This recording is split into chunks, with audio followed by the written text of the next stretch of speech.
Buenos días a todos, hermanos. Qué bueno que pudieron acompañarnos este día, hermanos, para seguir estudiando las Escrituras, hermanos. Eh, yo les invito a que vayamos allá al libro de los Hechos, capítulo número 9. Estamos estudiando este libro.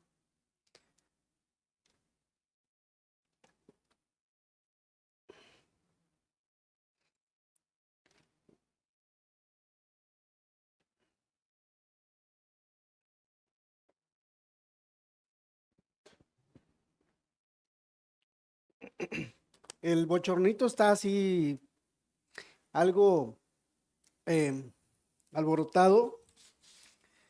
Este, espero no aburrirles, ¿verdad?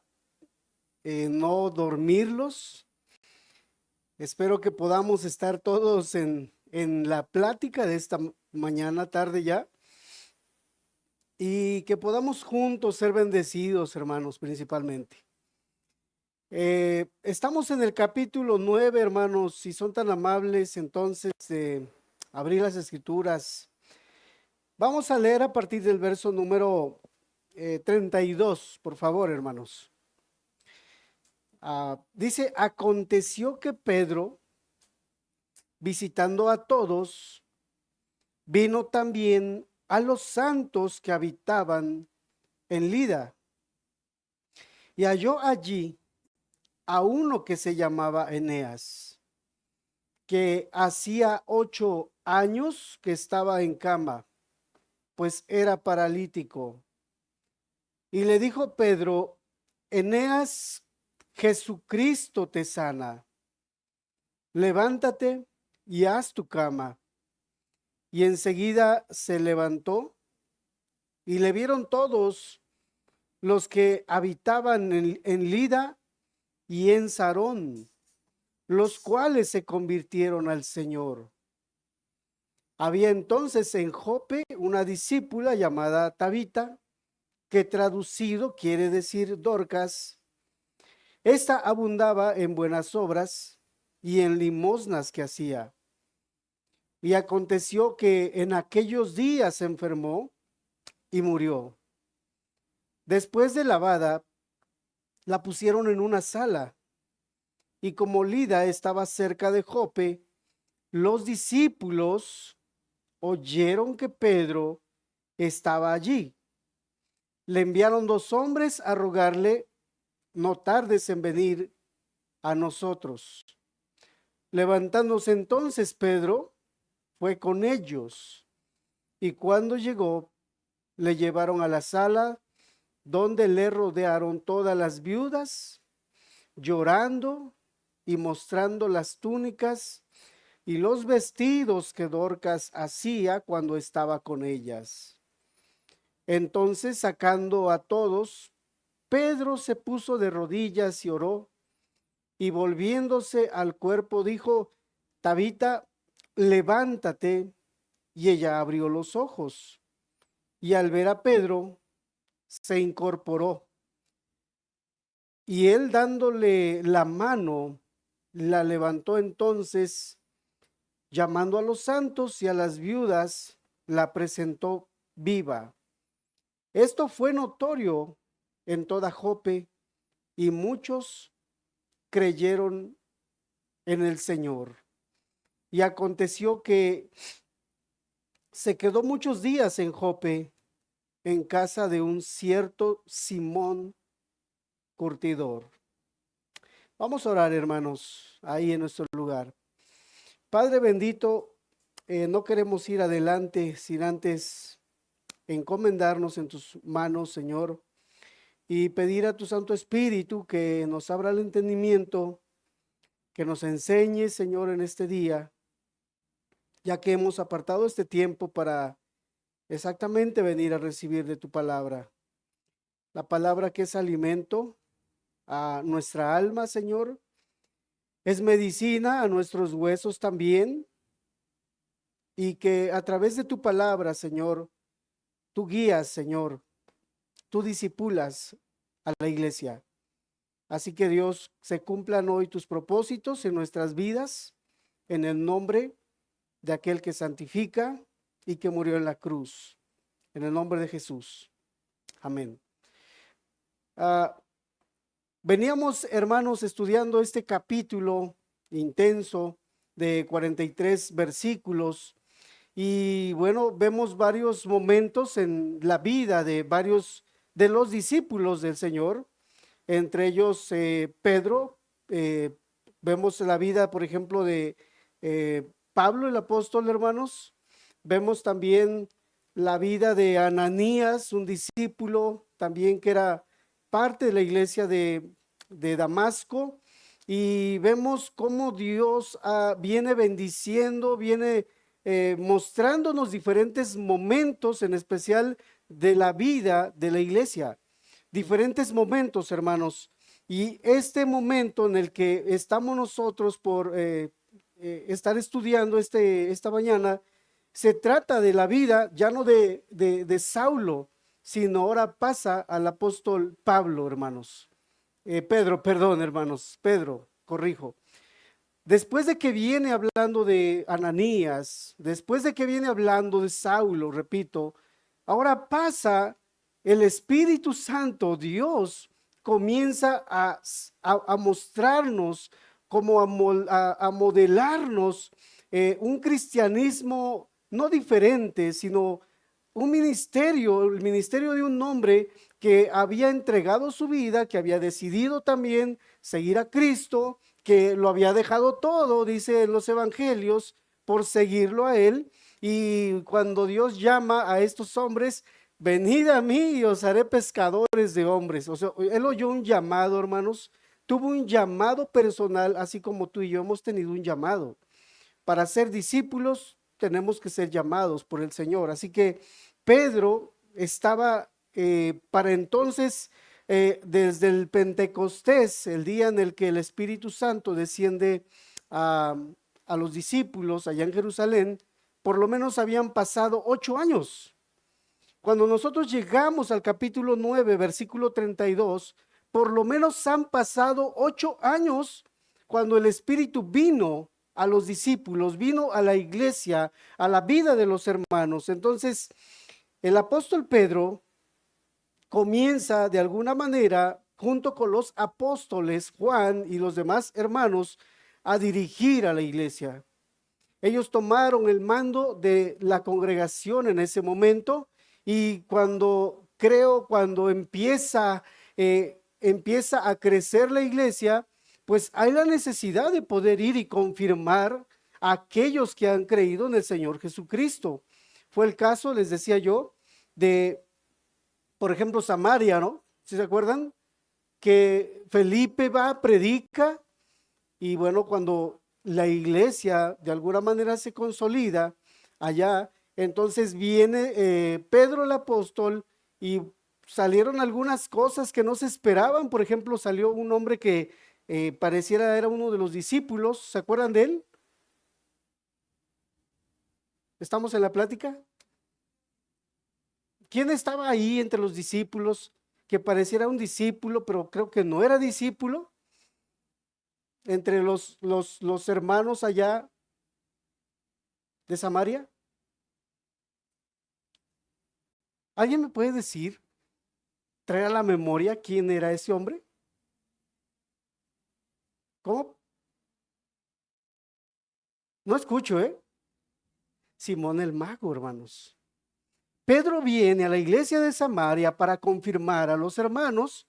Lo que quiere decirnos es que la obra o el trabajo de los hermanos, de los que dirigían la iglesia, se intensifica, se hace mayor. Había una demanda en la iglesia de discipulado.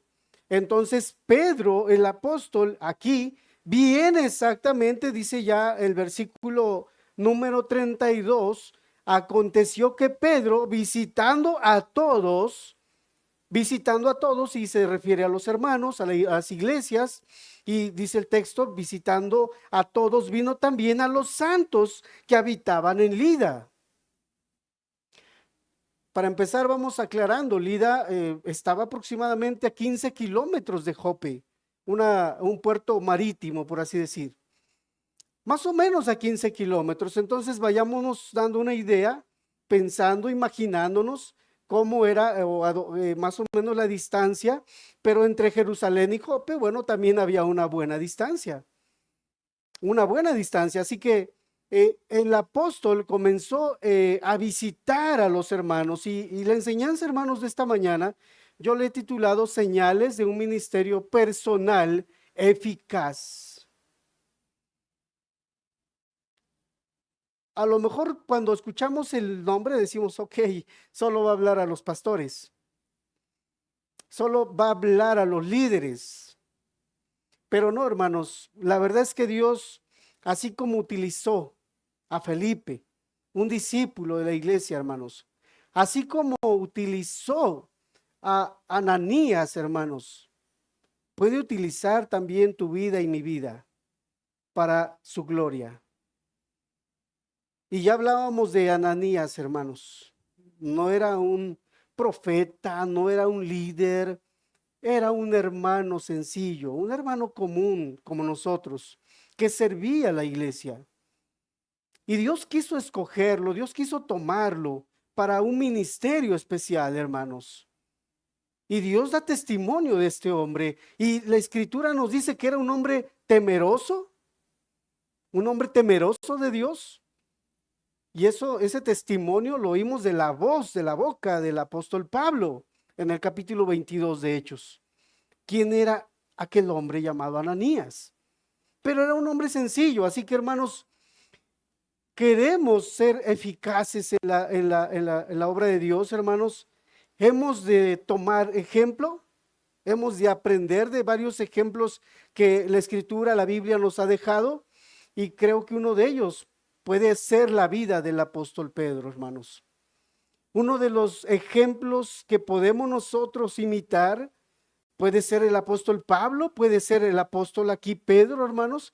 Así que vamos viendo esas señales de ese ministerio y cómo podemos nosotros ir aprendiendo de este ministerio o de este hermano también llamado Pedro, el apóstol. Cómo podemos ir nosotros siendo una bendición también, siendo bendición y siendo vivir para la gloria de Dios. Así que, número uno, hermanos, Pedro, el apóstol, no solamente era el apóstol, o sea, era un hombre que participaba de la obra de Dios. Era parte de la obra de Dios.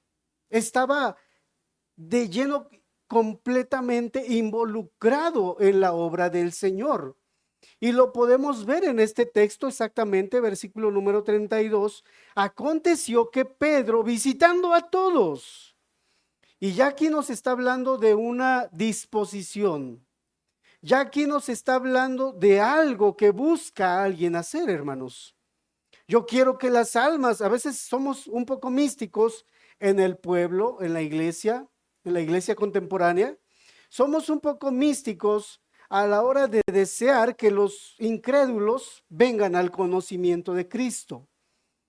Y digo, yo estoy orando todos los días que el Señor añada a la iglesia a los que han de ser santos. Yo estoy orando, yo estoy intercediendo, pero hermanos, aparte de orar, también hemos de tener la disposición, hemos de ser, de estar dispuestos, de involucrarnos en este caso, por lo menos de abrir nuestros labios para anunciar aquel que murió por nosotros en la cruz. O sea, hemos ser nosotros, la iglesia, los que comuniquemos a los demás quién es el Señor Jesucristo. Somos nosotros. Estamos hoy aquí, hermanos, tú y yo estamos hoy sentados aquí porque alguien se atrevió a hablarnos, a anunciarnos las buenas nuevas. No sé si recibiste por revelación, tienes que ir a la iglesia. Tienes que buscar congregarte. Oíste una voz así del cielo y te estremeció y comenzaste a actuar y pusiste manos a la obra. Dices, ok, voy a ir a la iglesia los domingos, sí. No, Dios se ha agradado siempre salvar a los creyentes, dice Corintios, a través de la locura de la predicación. O sea, alguien tiene que predicarte. Romanos 10 también nos dice que la fe viene por el oír. No sé si estés de acuerdo, pero la fe solo viene por el oír. Y el oír la palabra de Dios. Tenemos nosotros, hermanos, y es lo que tenía el apóstol, esa disposición. Quería participar de ello, hermanos. Quería ser parte de esa obra. Quería estar involucrado, hermanos, en este movimiento. Él quería estar involucrado. Y hermanos, hoy tú y yo estamos acá. Y algunos lo hacemos, hoy venimos empujando a algunos, creo. Venimos trayendo a algunos, pero déjame decirte que cuando alguien habló conmigo acerca de Cristo, yo sí dije así de manera tajante, yo con esto, yo de ahí no quiero saber nada. Yo de Dios no quiero saber absolutamente nada. O sea, yo abrazar esa fe, no en esas palabras, pero estábamos nosotros, o por lo menos tu servidor, estaba a la defensiva en contra de este mover, de este movimiento, de la iglesia, de los discípulos. Entonces, hermanos, hemos de ser nosotros los que participemos si queremos vivir para la gloria de Dios en su obra. Y aquí no importa cuánta preparación académica y teológica tengamos, hemos solo de estar deseosos de participar, hermanos, así como el apóstol. Ha de haber una disposición en nosotros. Hemos de ser, hermanos, nosotros los que busquemos estar acá, hermanos, participando, buscando ser participativos en esto. Y el apóstol así estaba, hermanos. Entonces, vamos adelante, hermanos. Versículo número 32. Vino también a los santos que habitaban en Lida. Pedro el apóstol estaba en Jerusalén con la iglesia, edificando a los hermanos, levantando a otros hermanos para el ministerio, pero hubo momentos en el que él tuvo que dejar Jerusalén para visitar a las iglesias, y podemos decir que esto no solamente lo vemos en Pedro, hermanos. Pablo el apóstol escribe a algunas iglesias que tenía el deseo de estar con ellos, de querer visitarlos, de querer estar ahí presente entre ellos, de poder estar y vivir lo que ellos vivían, poder discipularlos, poder hablar con ellos, de que también sea edificado a través de ellos. Él deseaba eso, hermanos, y lo escribe en sus cartas el apóstol Pablo. Así que creo que cuando Dios ha producido algo en nuestras vidas, buscamos, hermanos, participar en esto. Y es lo primero que estamos mirando en la vida del apóstol, decía yo, hermanos. Es lo primero que vemos en la vida de el apóstol Pedro. Entonces, y bueno, los que habitaban, los hermanos, los santos, y bueno, también esta palabra santos, hermanos, es importante, y quisiera yo que notemos que antes de la iglesia, antes de que se levantara, se fundara la primera iglesia, simplemente para muchos eran los seguidores de Cristo, los discípulos de Cristo, pero comenzaron a llamarle los santos. Comenzaron a conocerlos y a identificarse también como los santos. ¿Por qué, hermanos? Porque desde el Antiguo Testamento hay un mandamiento que dice Levíticos, sed santos porque yo soy santo. Y Pedro lo confirma en su primera carta, hermanos, en el primer capítulo. Sed santos porque yo soy santo. Dios quiere santidad.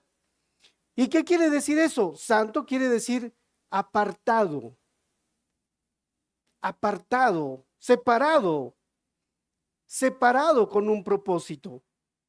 Está separada esa persona. Dios ha separado a esa persona con un propósito. Eso es la palabra santo. No te imagines que un día te van a beatificar y que vas a tener una foto grande y te van a poner flores, etcétera. No, no, no. Sino que vivas apartado para Dios. Dios te ha apartado y para Él eres un santo. Cuando venimos y servimos aquí, hermanos, venimos a servir a los santos. Cuando tú trapeas aquí el lugar, hermano y hermana, tú estás sirviendo a los santos, aquellos que han sido llamados por el Señor, así como tú, que ha pagado un precio. Entonces, esta palabra la encontramos en diferentes partes del Nuevo Testamento principalmente, refiriéndose a aquellos que han sido comprados, lavados por Jesucristo, por su sangre. Les dice santos, hermanos. Entonces, vamos, les decía yo, avanzando. Entonces, verso número 33, halló allí a uno que se llamaba Eneas. Este hombre Eneas, la escritura no nos dice si era un discípulo, la escritura no nos dice si era uno de los seguidores de Cristo, solamente nos dice, halló allí a uno que se llamaba Eneas, que hacía 8 años que estaba en cama, pues era paralítico, y no nos da las razones, no nos da los porqués. Él estaba paralítico, si le dio alguna enfermedad, si este hombre tuvo un accidente, si es, etcétera. No nos dice la razón del por qué él estaba paralítico, solo nos dice que tenía ya 8 años con esta enfermedad. Tenía 8 años en cama. Y Pedro viene y le dice, verso número 33, 34, hermanos. Y aquí quiero yo que veamos esa segunda señal, hermanos. Y le dijo Pedro, Eneas, Jesucristo te sana. Levántate y haz tu cama. Y enseguida se levantó. Con este texto, hermanos, podemos ver cómo Pedro, hermanos, en cada momento, no solamente el apóstol Pedro, podemos ver a los demás discípulos del Señor, hermanos, dando gloria a aquel que merece la gloria, que es a Cristo. Así que él dice, le dijo Pedro, Eneas, Jesucristo te sana. Jesucristo te sana. En pocas palabras, Pedro exaltaba en todo momento a Jesucristo. El apóstol Pedro en su vida, en su ministerio, exaltaba en todo momento a Jesucristo. ¿Recuerdan ustedes allá en el capítulo 3 de este libro de los Hechos? ¿Recuerdan ustedes cuando aquel hombre que los hermanos iban camino al templo y llegando ahí había un hombre paralítico también ahí y que estaba, ¿qué hacía? ¿A qué se dedicaba? A pedir limosna, ¿verdad? A pedir ayuda, a pedir apoyo. Y cuando viene le dice, no tengo oro ni plata, pero en el nombre de Jesucristo, y le dice, levántate, etcétera. En el nombre de Jesucristo, y los demás hermanos, o la gente más bien, la gente que había acudido ese día al templo, estaban maravillados y todos veían así como sorprendidos a Juan, a los apóstoles, a Pedro, y es cuando él aprovecha la oportunidad para poder anunciar a Jesucristo.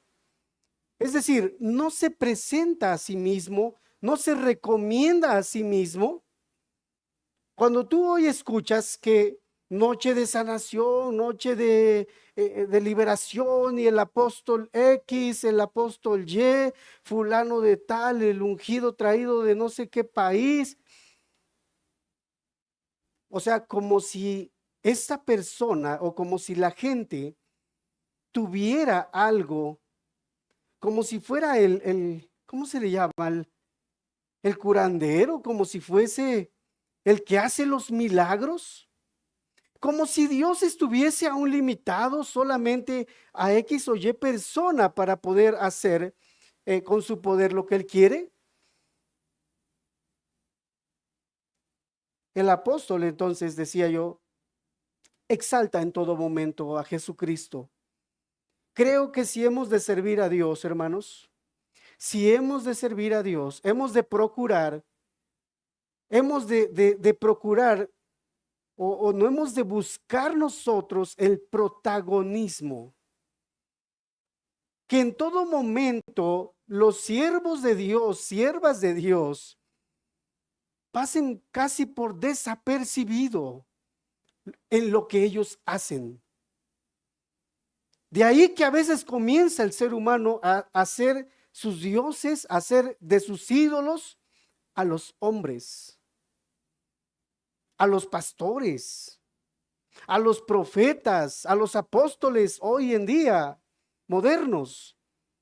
Comenzamos nosotros a quitar nuestra mirada en el Señor Jesucristo, en lo que Él ha hecho en nuestras vidas, y sentimos que nos debemos a una persona. Sentimos que nuestra alma prácticamente le pertenece a un hombre. El que ha pagado por nuestras almas, por nuestras vidas, es Dios, es Jesucristo, es Jesucristo.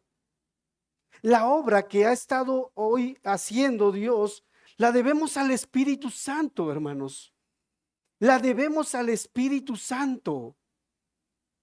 Solo a Dios le debemos toda honra y toda gloria.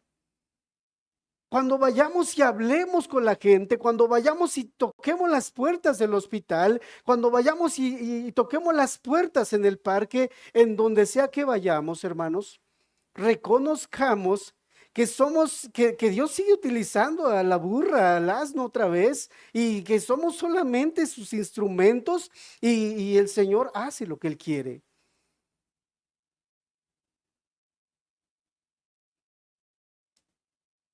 Dios hace lo que Él quiere, hermanos. Dios hace lo que Él le place en nosotros.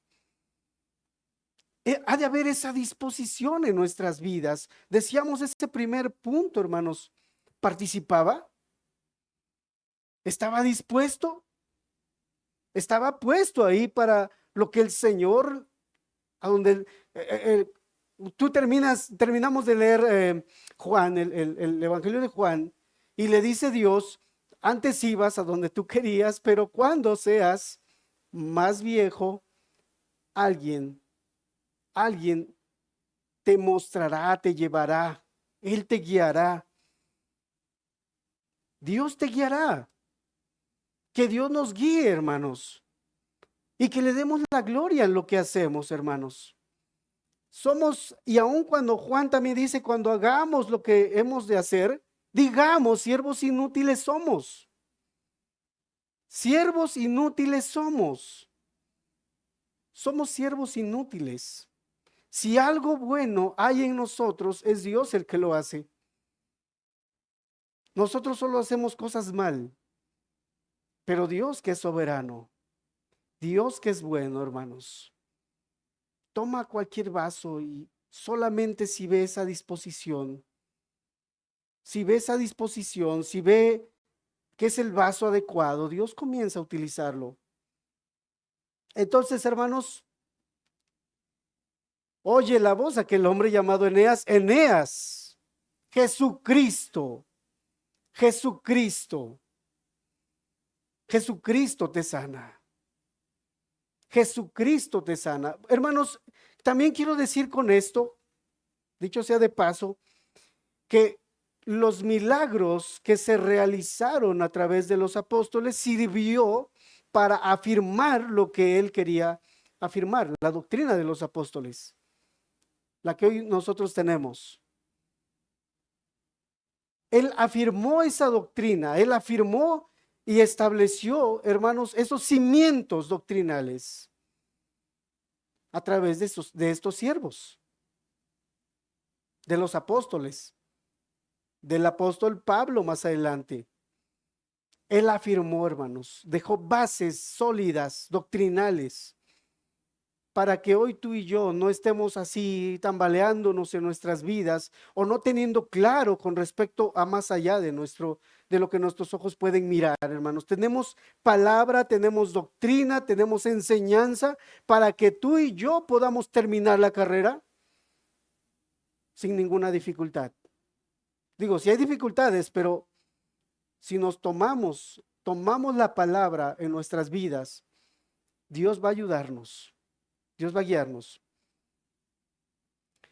Y esto, hermanos, lo vemos en diferentes momentos como los discípulos, los apóstoles, cuando ellos hablan, querían que Cristo, hermanos, fuera glorificado. Lo vemos, por ejemplo, Pedro, el apóstol, allá en su primera carta, en el capítulo 4, te leo un texto.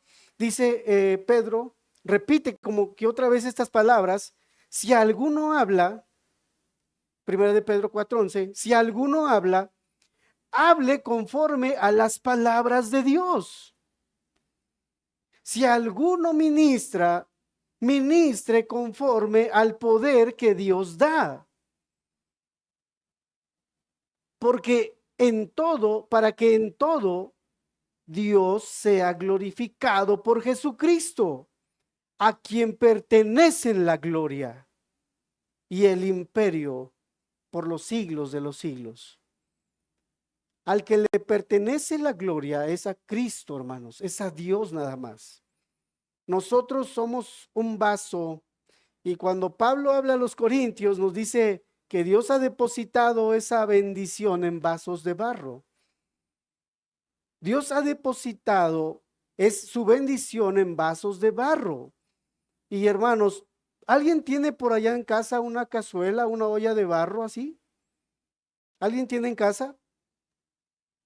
La pregunta es, ¿cómo se trata un vaso de ese tipo, un utensilio de ese tipo? Con mucho cuidado. Es muy frágil. Solo lo sueltas a unos 20 centímetros, pum, dejas caer y puede hacerse pedazos y ya no sirve. Hemos de cuidarlo. Dios le ha placido depositar su bendición en vasos de barro. ¿Para qué? ¿O por qué? Pues para que no nos vayamos a gloriar, hermanos. No vayamos a creer que somos muy especiales como aquel cuento del burro flautista, no sé si lo has oído. Y el burro, o sea, como que es algo especial. Hermanos, somos vasos de barro. Vasos de barro.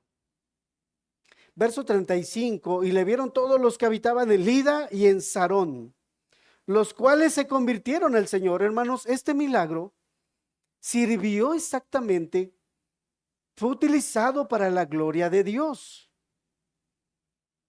Fue utilizado para la gloria de Dios. Ok, podemos decir, bueno, me he encontrado con personas que dicen, quisiera ir a una iglesia como la de los Hechos.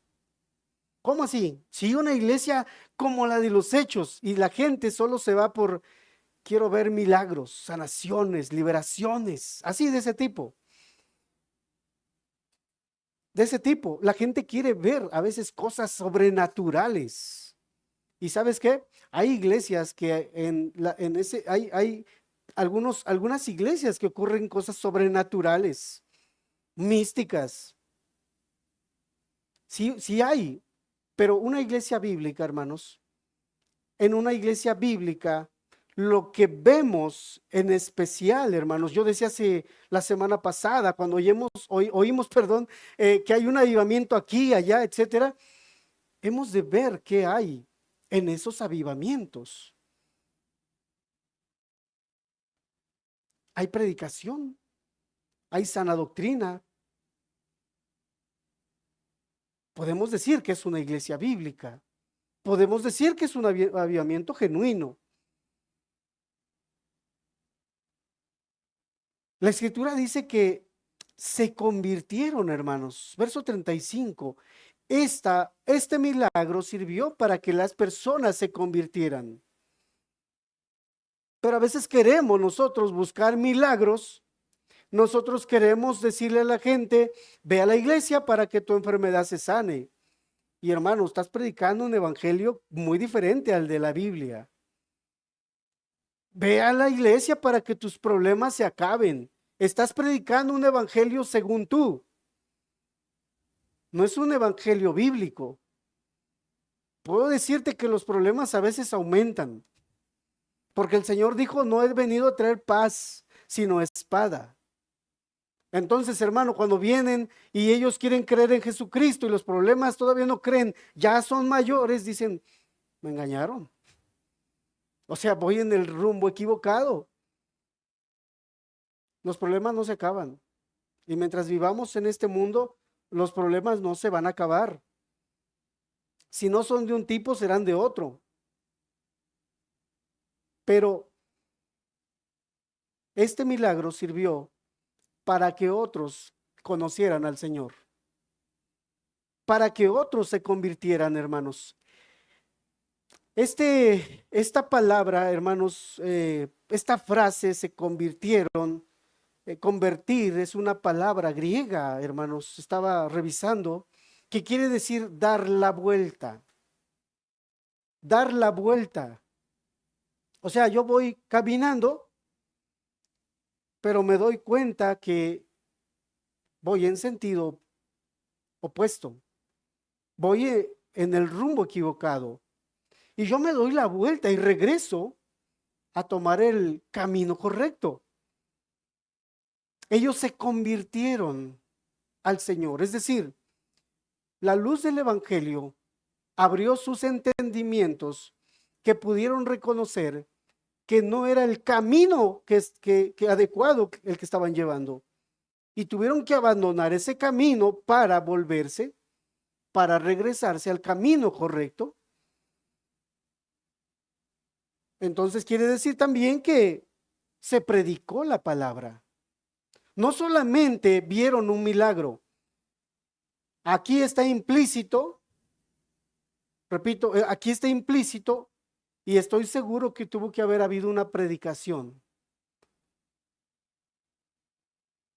Tuvo que haber habido una predicación en ese momento para que las personas aún corroborando el milagro, se hayan convertido. Hay enfermedades que Dios las utiliza para su gloria, hermanos. Hay dificultades que Dios las utiliza para su gloria. A veces alguna enfermedad en verdad nos acerca a Dios. O sea, ya no buscamos ser sanos, buscamos que Dios tenga misericordia de nuestras almas. Nos abre el entendimiento, así como Nabucodonosor, hermanos, y reconocemos al Creador. Y decimos, he estado mal todo este tiempo. El evangelio nos brilla, soy un pecador, necesito a Dios, necesito que Dios me salve, que Dios me perdone. Y comienzo yo a seguir ese camino. La luz del evangelio me brilló. Entonces, hermanos, estos hombres, verso 35, los cuales al ver, hermanos, al oír, se convirtieron al Señor. Se convirtieron, y nos dice claro, al Señor. Ha habido, yo sé que ha habido milagros todavía. He oído que por allá Dios ha hecho un milagro, por acá ha hecho un milagro, y yo creo que Dios puede seguir haciendo milagros. Pero no oigo junto con ese milagro que alguien se haya convertido. No sé tú, pero usted, perdón, no sé usted si ha oído un milagro que se ha realizado, pero aparte del milagro, que alguien se haya convertido.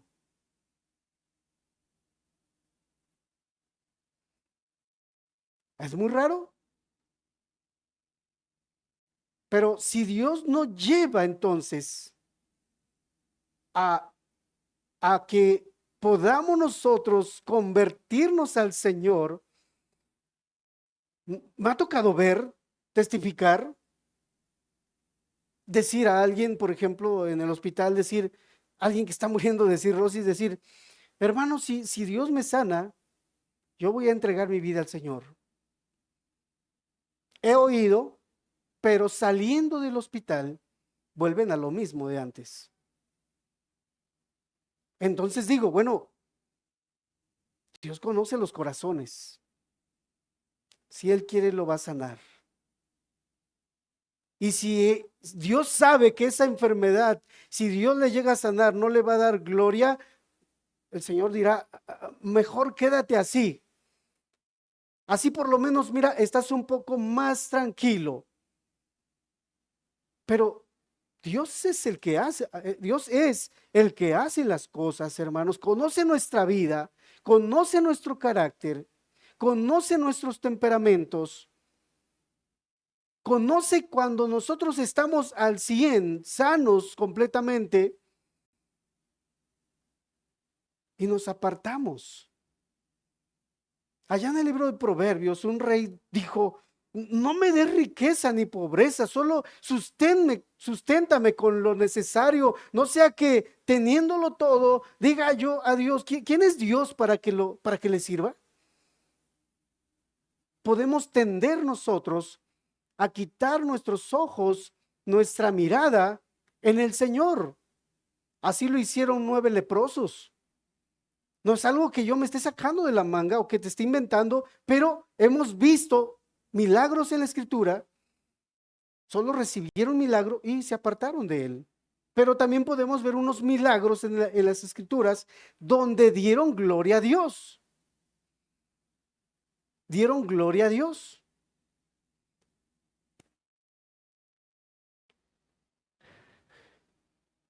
Podemos también decir aquí, hermanos, verso 36, una señal más.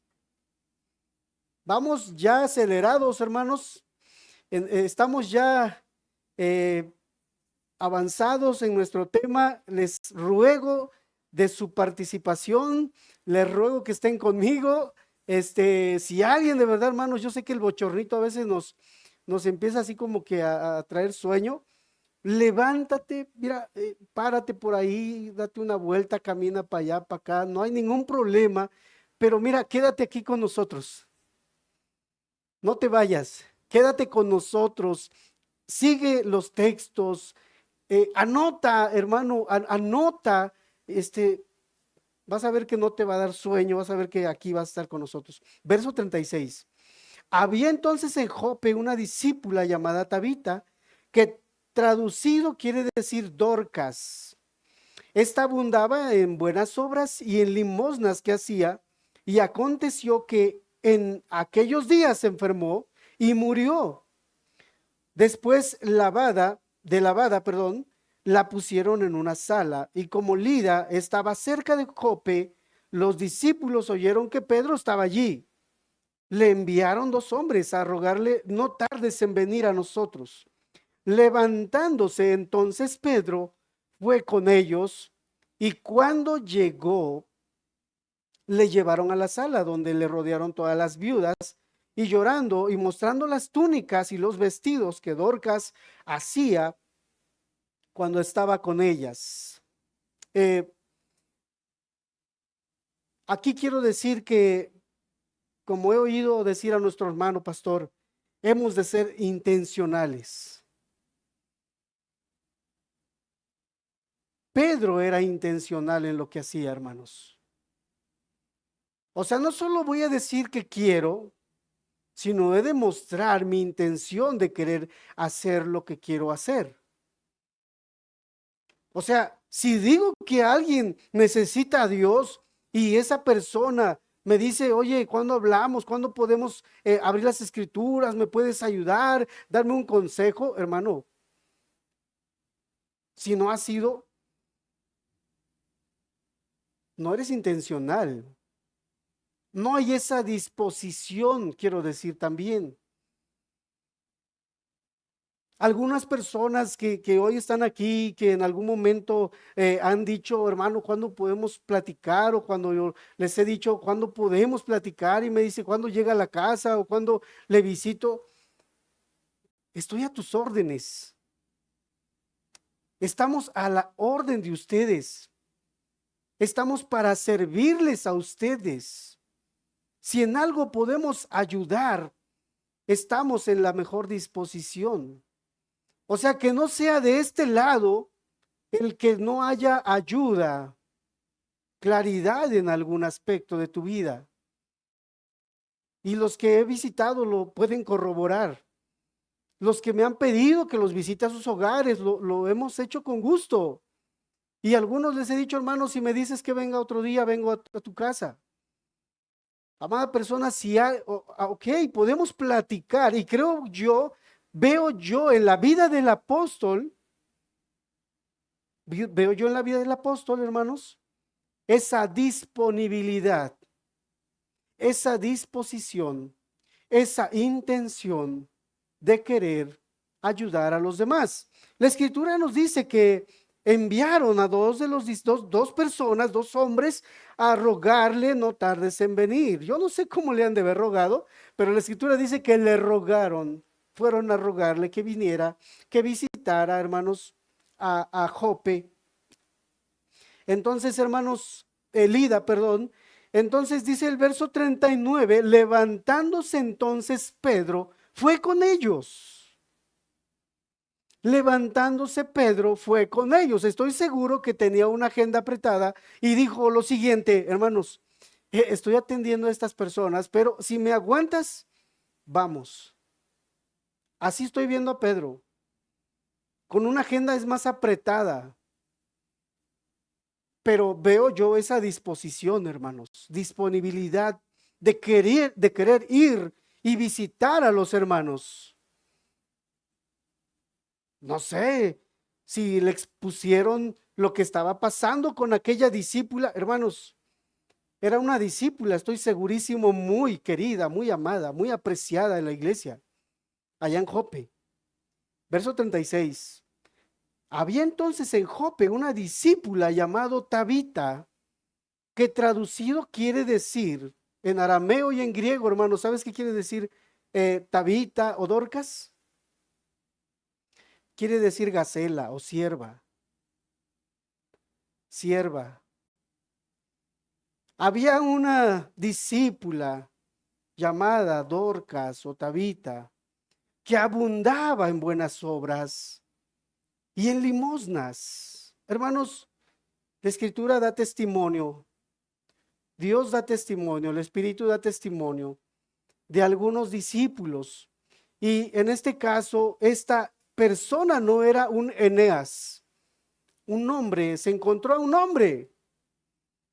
Aquí es más específica la escritura cuando dice, había en Jope una discípula de Dios, una seguidora de Cristo,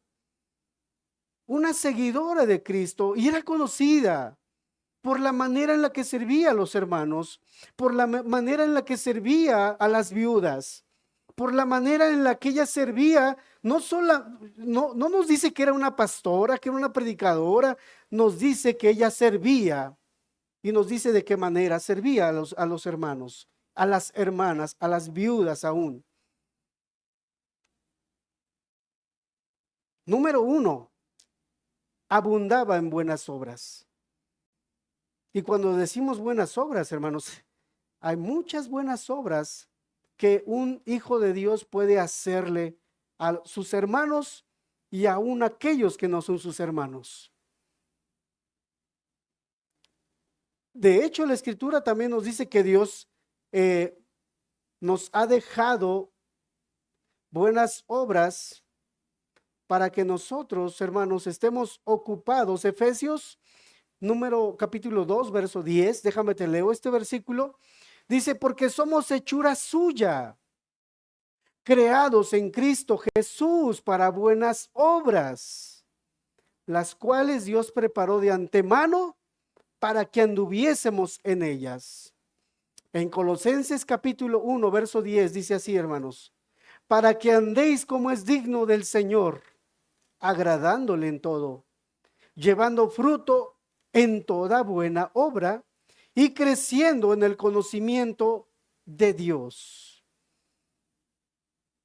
Dios ha creado buenas obras para que sus hijos, para que sus hijas se ocupen en ellas.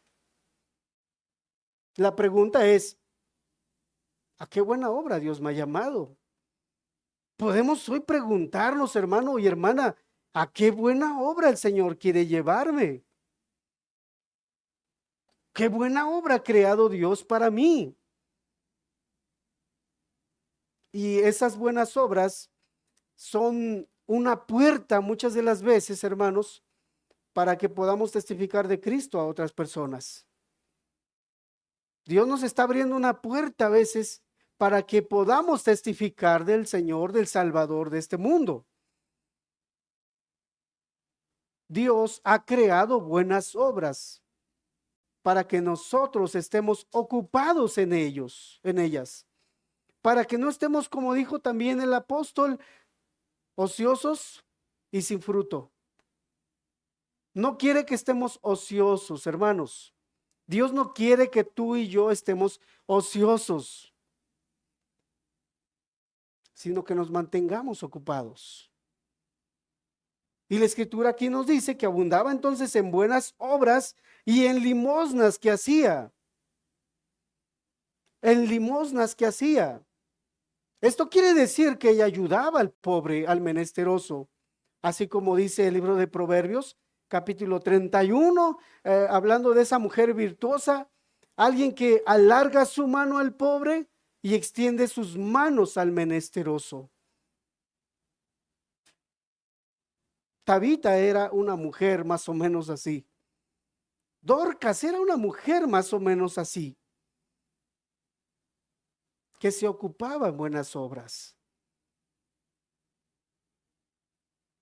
Para Dios es importante, o sea, esta mujer pareciera que no solo adoraba a Dios, si estaba en la iglesia grupal, no solamente adoraba a Dios con su vida, con sus labios, con su servicio, ella adoraba a Dios también, como he oído decir en la religión, en los movimientos de la prosperidad,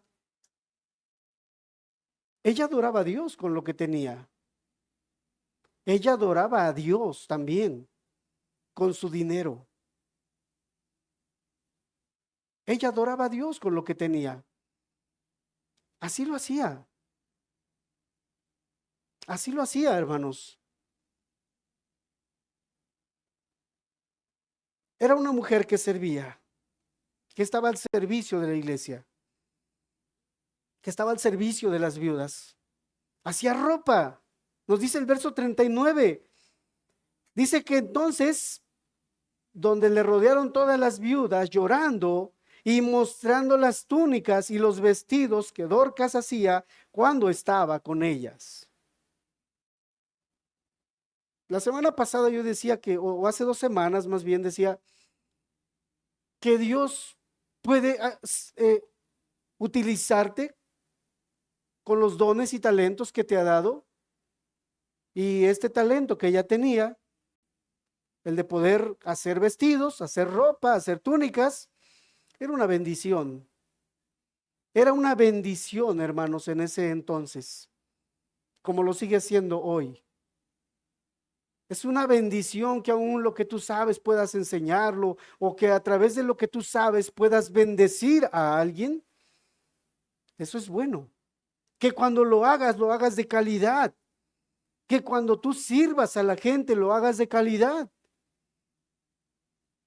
Y que puedas adorar a Dios, aún con las cosas materiales con las que te ha rodeado Dios. Toda dádiva y todo don perfecto procede de lo alto, del Padre de las luces. Si Dios te ha acercado con muchas bendiciones, bueno, también Timoteo, cuando hablando de las riquezas, de las cosas materiales, dice que Dios las ha dado en abundancia para que las disfrutemos, pero para que también seamos ricos en buenas obras. Si Dios te ha bendecido aún en lo material, no solo quiere que disfrutes eso que Él te ha dado, también quiere que seas rico en buenas obras.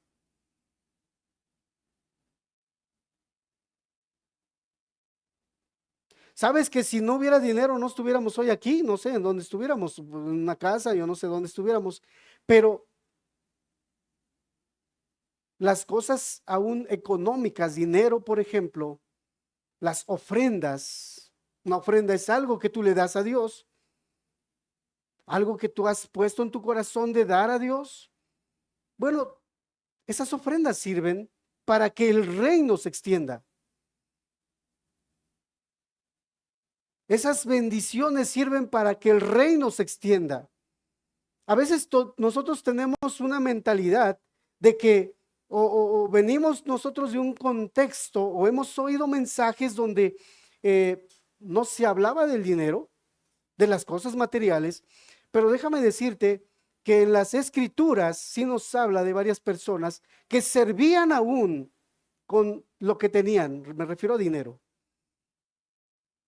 para la extensión del reino, especifico. Soy claro, quiero aclarar.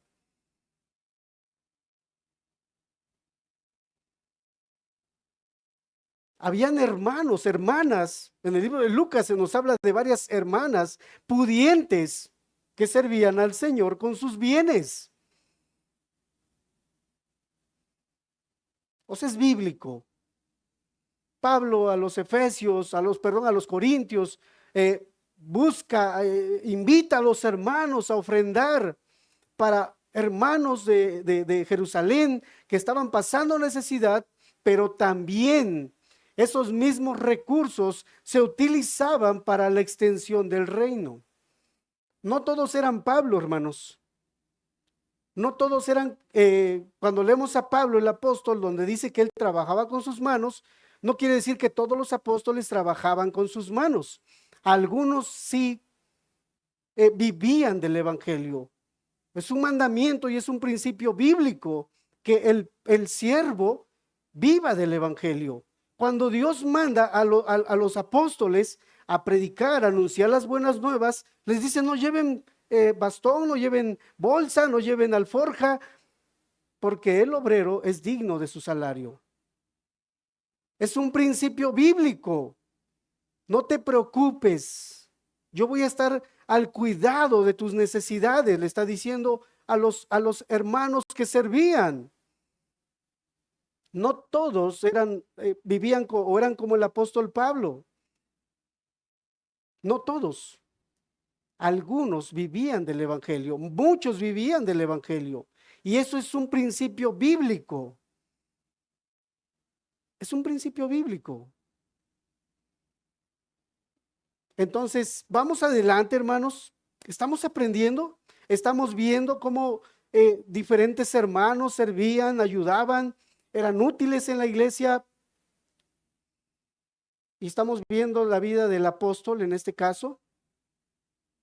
Hermanos, lo que podemos aprender de Pedro aquí también es cómo él dependía del Espíritu Santo.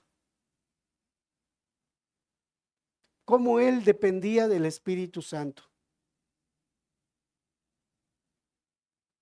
Cómo él, hermanos, no hacía las cosas a su manera. Y aun cuando el apóstol Pedro, hermanos, había visto muchos milagros realizados, lo que nos dice el versículo número 40, dice lo siguiente, hermanos. Entonces, sacando todos, Pedro se puso de rodillas y oró. Oró. Y volviéndose al cuerpo, dijo, Tabita, levántate. Y ella abrió los ojos y al ver a Pedro se incorporó. Y él dándole la mano la levantó. Entonces, llamando a los santos y a las viudas, la presentó viva. Vemos una dependencia de Dios, del Espíritu. No podemos nosotros depender y decir, ok, esto es una iglesia.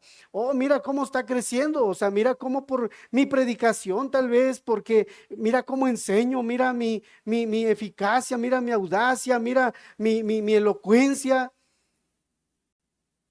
Hermanos, Pedro entendía de quién venía el poder. Pedro sabía quién era el que podía levantar aún de los sepulcros y aún resucitar a los muertos. Sabía quién lo podía hacer. Por eso es que nos dice el texto que él oró y se puso de rodillas.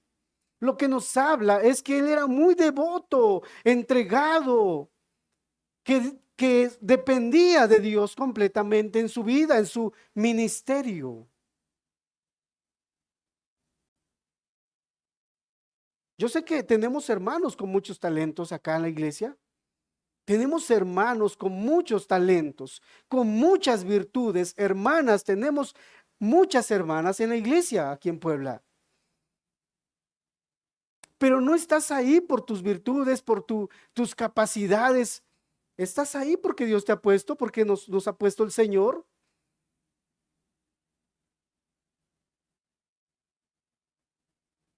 Dios ha tomado de lo vil, de lo menospreciado. Dios nos ha tomado de lo vil y lo menospreciado. Y dice Primera de Corintios, para que nadie se gloríe en su presencia. El apóstol Pablo también dijo, tengo varias cosas de qué gloriarme, ¿no? Pero no lo hago, sino que pongo a Cristo primero. Quiero que vean a Cristo. Y Pedro quería que vieran a Cristo, hermanos. El apóstol Pedro quería que vieran la obra del Espíritu Santo. Lucas, al escribir, al recabar toda la información acerca de los hechos, quiere enseñar, mira al Espíritu, mira sus obras. Eso es lo que quiere producir en nosotros. No quiere que veamos, sí, el apóstol, mira cuántos dones tenía. Oh, yo quisiera ser como el apóstol. Hubo alguien, decíamos hablando de Simón el Mago, que quería él sí buscar el protagonismo y Dios simplemente, hermanos, lo disciplinó fuertemente. Lo disciplinó fuertemente.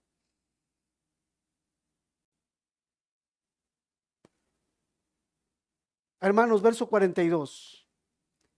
Verso 42. Vamos terminando este capítulo y esta enseñanza, hermanos. Pedro, hermanos, había fruto en su vida. En la vida de los discípulos había fruto que daba gloria a Dios. Verso 42, esto fue notorio en toda Jope y muchos creyeron en el Señor.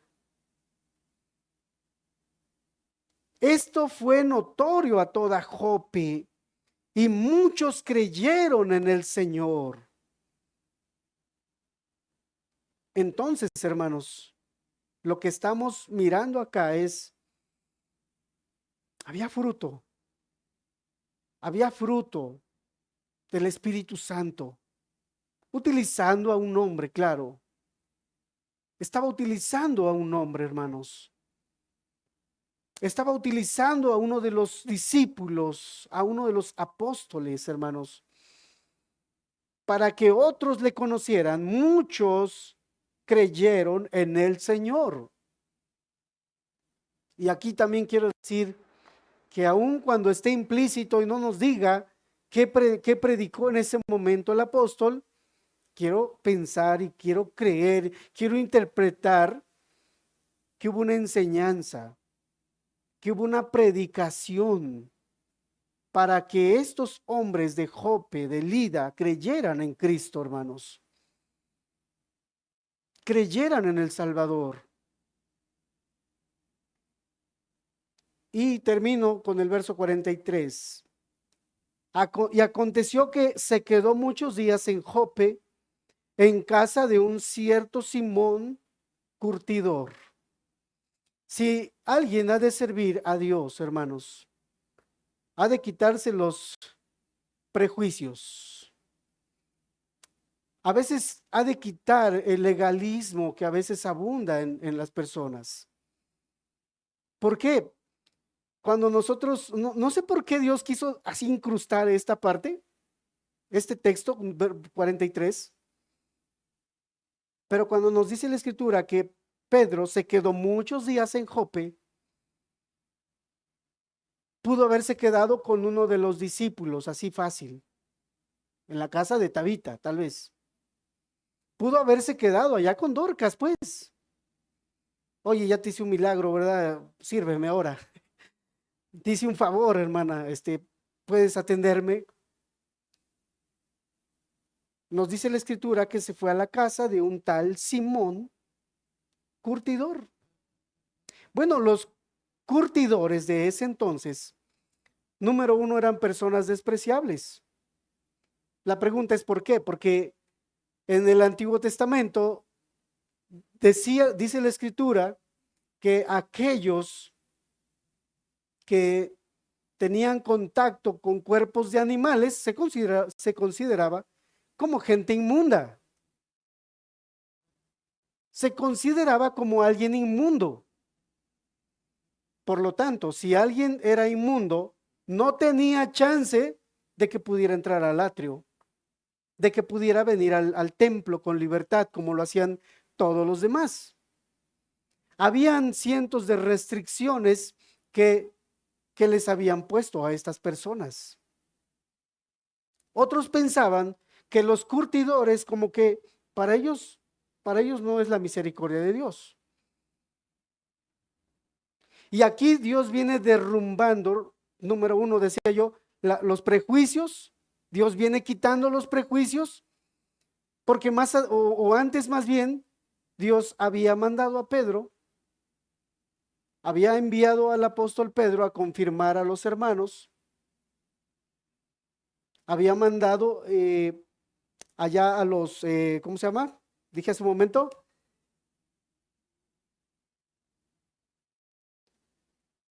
Había mandado al apóstol a gente pagana, algunos, por ejemplo, más adelante, para quitar esos prejuicios del apóstol, Dios le da una como revelación donde dice que descendían animales inmundos y le da un mandamiento: levántate, come, mata y come. Y él exclama: no, Señor, porque no ha entrado a mi boca cosa inmunda. No puedo hacer eso. Y más adelante, él es llamado, él le van a buscar para venir a la casa de Cornelio. Era un hombre que no pertenecía al pueblo de Israel, al pueblo judío. ¿Recuerdan cuando quería yo decir a los samaritanos? Se me fue así, se me borró de la mente hace un momento. Pero cuando vino a los samaritanos, lo que Dios quería era: quítate los prejuicios que tienes en tu corazón. No pienses que, el hombre que es homosexual, aquella que es lesbiana, no pienses que ella no merece el amor de Dios. Hermanos, solo echémosle un vistazo a Timoteo, donde dice que la ley fue dada a los parricidas, a los matricidas, a los que se echan con varones, hermanos. O sea, habla de gente de pecados tan escandalosos: al parricida, al matricida, aquel que ha matado a su padre, a su madre, él también es digno de misericordia. Ese hombre, esa mujer también merece que se le anuncien las buenas nuevas. O sea, no tengas miedo en ir y amar a esas personas, en predicarles a Cristo. O sea, no creas que esas personas están lejos de Dios, están expulsados y no quiere Dios nada con ellos. Hermanos, estamos aquí no por buenos, por malos, por pecadores. Nos buscó no porque éramos buenos, nos buscó porque estábamos perdidos. Él dio su vida por los pecadores, no por los buenos, no por los que se creen buenos, no por los que se creen santos, sino por aquellos que se creen o se sienten necesitados de Dios, necesitados de un Salvador. Y quiero decirte que aquel que no ha conocido a Cristo aún, que no ha experimentado a Cristo en su vida, no ha sido transformado tu vida, también es para ti la misericordia de Dios. Si Dios extendió su misericordia a este hombre curtidor, Dios puede extenderla a cualquier persona. Dios no tiene problema por eso. No importa si tú eres pudiente, si eres muy pobre económicamente, no importa de qué familia vengas, no importa qué pecados has cometido. Si reconoces que eres un pecador, si reconoces que necesitas a Cristo en tu vida, para Dios no hay problema. Puedes venir a Él con libertad. Puedes venir rogando también su misericordia. Puedes tú también venir y clamar al Señor porque te mire, porque vuelva sus ojos a ti. Vamos a terminar, hermanos, ahí haciendo una oración nada más. Que llevemos esta palabra en nuestras vidas, nuestros corazones. Padre bendito, que puedas mirar nuestras vidas, Señor. Que tengas misericordia de nosotros. Y si tú quieres que puedas tomarnos para tu gloria, Señor. Para darte honra, Señor. Tu palabra dice que fuimos creados para Cristo, en Cristo Jesús. Para vivir para ti. Dios del cielo, que ese propósito se cumpla. Que todos podamos reconocer que te necesitamos. Que somos pecadores, Señor, y que solo tú salvas, que solo tú perdonas. Que solo tú das vida, Señor, que solo tú resucitas a los muertos, Señor, muertos en pecado, Señor. Que podamos y vengamos a ser como Saulo, que quites esa como escamas de nuestros ojos para que podamos mirar a aquel que ha muerto en la cruz y podamos reconocerle. Padre, esto te lo pedimos en el nombre de Cristo. Amén. Amén, Padre.